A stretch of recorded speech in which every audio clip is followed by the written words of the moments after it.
اور یہ آپ کو کہیں گے جی 40 سال تک عشاء کے وضو سے فجر کی نماز پڑھی۔ سیدنا غوث اعظم فرماتے ہیں میں نے 40 سال عشاء کے وضو سے فجر پڑھی ہے۔ کتنا عرصہ؟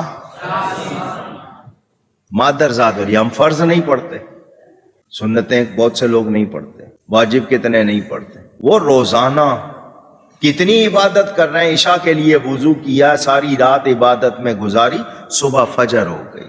40 سال فرماتے ہیں 15 سال میں نے اس طرح گزارے، عشاء کی نماز کے بعد اپنے حجرے میں جاتا، کھونٹی ایک گاڑی ہوئی تھی دیوار میں، کچھ بھی سمجھ لیں، ہک لگایا ہوا، اس کو پکڑ لیتا اور ایک ٹانگ اٹھا لیتا، بسم اللہ الرحمن الرحیم سورہ فاتحہ سے قرآن پڑھنا شروع کرتا، اور اٹھائی ہوئی ٹانگ زمین پر اس وقت رکھتا تھا جب پورا قرآن ختم کر لیتا تھا۔ خام خواہ کی باتیں، یہ سب کی سب چیزیں غلو ہیں، اسی کو افراط و تفرید کہا گیا۔ قرآن میں ہے لا تغلو فی دینکم، اپنے دین میں غلو نہیں کرنا۔ پیغمبروں کے بارے میں اگلی امتوں نے بھی غلو کیا، اس امت نے بھی کیا۔ بخاری اور مسلم دونوں میں حدیث ہے کہ تم بھی اگلے لوگوں کے راستے پہ چل پڑو گے، قدم با قدم، بالشت بر بالشت، حتیٰ کہ ان میں سے کوئی شخص گوہ کے سوراخ میں داخل ہوا تو تم بھی اس کی پیروی کرو گے۔ صحابہ کرام نے پوچھا کہ یہ اگلے لوگوں سے مراد کیا یہود و نصارہ ہیں؟ آپ نے فرمایا اگر وہ مراد نہیں تو پھر کون سے لوگ مراد ہیں؟ یعنی یہود و نصارہ کی ہر خرابی اس امت کے اندر کسی نہ کسی شکل میں آئے گی۔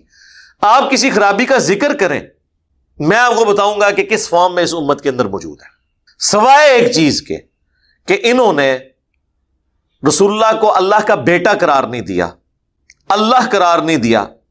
ویسے کوشش کی ہے نور من نور اللہ کہہ کر اس کا غلط مفہوم بیان کرنے کی، لیکن اوریاں اس طریقے سے کوئی شرک نہیں کیا۔ اور یہ بھی اس امت کی اللہ تعالیٰ نے چونکہ ختم نبوت ہے، اب کوئی پیغمبر نہیں آنا، یہ اللہ تعالیٰ نے کم از کم شرک جلی سے اس امت کو محفوظ رکھا۔ لیکن باقی آپ جس لیول پہ بھی دیکھیں، جو کچھ انہوں نے اپنے پیغمبروں کے بارے میں کلیم کیا نا، ادھر پیغمبر کے بارے میں تو چھوڑ دیں، انہوں نے تو اپنے بابوں کے بارے میں وہ چیزیں کلیم کی ہیں۔ آپ یہ جتنے بھی واقعات دیکھیں تو کیا کہتے ہیں کہ جی اللہ تعالیٰ نے فرمایا چھڑ دو، عبد القادر وچ پہ گیا، عبد القادر نے کیا کہ یا اللہ میرا بندہ ہے۔ تو یہ عبد القادر اور اللہ کی جو گفتگو ہے، اس کا کیا مطلب ہے؟ یہی بات اگر غلام احمد قادیانی کی طرف منسوب کی جائے تو یہ کہتے ہیں کہ جی وہ دجال ہے۔ اللہ اور بندے کی گفتگو جب ہو رہی ہے اور وہ بندہ پیغمبر بھی نہیں ہے تو کیا آپ کہنا چاہ رہے ہیں؟ پیغمبر کے دور کا آدمی بھی نہیں ہے، کیا آپ کہیں گے بیچ میں پیغمبر انوالو ہے؟ تو پھر آپ امت کو کیا کہنا چاہ رہے ہیں؟ اور اس بات کا جواب ان کے پاس کوئی نہیں ہوتا جب آپ ان سے پوچھیں۔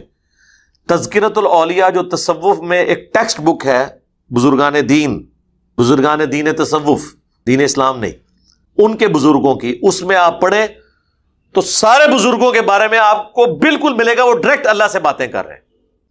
رابعہ بصریہ کا آپ کھولیں گے چیپٹر، رابعہ اللہ سے کچھ کہتی ہیں، اللہ پھر رابعہ سے کچھ کہتا ہے۔ ان سے پوچھیں یہ کس موڈ میں گفتگو ہو رہی ہے؟ خواب بھی نہیں، بیداری میں بیٹھے میں۔ وہ کہتے ہیں نہیں درمیانی کو حالت ہوتی ہے، کشف ہوتا ہے، یہ ہوتا ہے، وہ ہوتا ہے۔ یار یہ صحابہ کرام کو تو مطلب کچھ پتہ نہیں چلا، یہ ساری کہانیاں آپ نے بعد کے بزرگوں کے بارے میں کلیم کی ہیں۔ وہ تو بےچارے جنگوں کی مصیبت ہی اٹھاتے رہے، نہ ان سے نگاہ ماری گئی۔ آپ دیکھ لیں جب قادسیہ ہوئی ہے تو حضرت عمر مدینے کے باہر جا کے انہوں نے پڑاؤ ڈال دیا تھا کہ جب باہر سے کوئی خبر لے کے آئے تو مجھے پہلے پتہ چلے کہ ادھر کیا بنا ہے قادسیہ میں۔ ظاہر ہے اتنی بڑی جنگ تھی، وہ حضرت عمر ٹینشن میں تھے کہ اگر جنگ ہاری ہے تو میں پھر پیچھے سے کوئی اور پھر فوجی روانہ کروں یا ہم ریٹریٹ کریں اور کوئی اس کے لیے کوئی حکمت عملی تلاش کریں۔ تو یہ تو کہتے ہیں نہیں بزرگ اس طرح دیکھ رہے ہیں دنیا کو۔ یہ سائنسدان کہہ رہا ہے، میرے غوث پاک کہہ رہے ہیں نظر تو الی بلاد اللہ جمعن تخردلۃ علی حکم اتصالی۔ یہ 70 سال پہلے بڑے سائنسدان کی بات، وہ 1000 سال پہلے غوث پاک۔ میں اللہ کے سارے ملکوں کو اس طرح دیکھتا ہوں جیسے ہتھیلی پہ رائی کے دانے کو دیکھتا ہوں۔ اللہ اکبر۔ میں اللہ کے سارے ملکوں کو اس طرح دیکھتا ہوں جیسے ہتھیلی پہ رائی کے دانے کو دیکھتا ہوں۔ اللہ اکبر۔ بس دیکھتے ہی رہ گئے۔ مرنے سے پہلے اے مسلمان کر لے اس پہ غور، کتابوں کا خدا اور ہے، بابوں کا خدا اور۔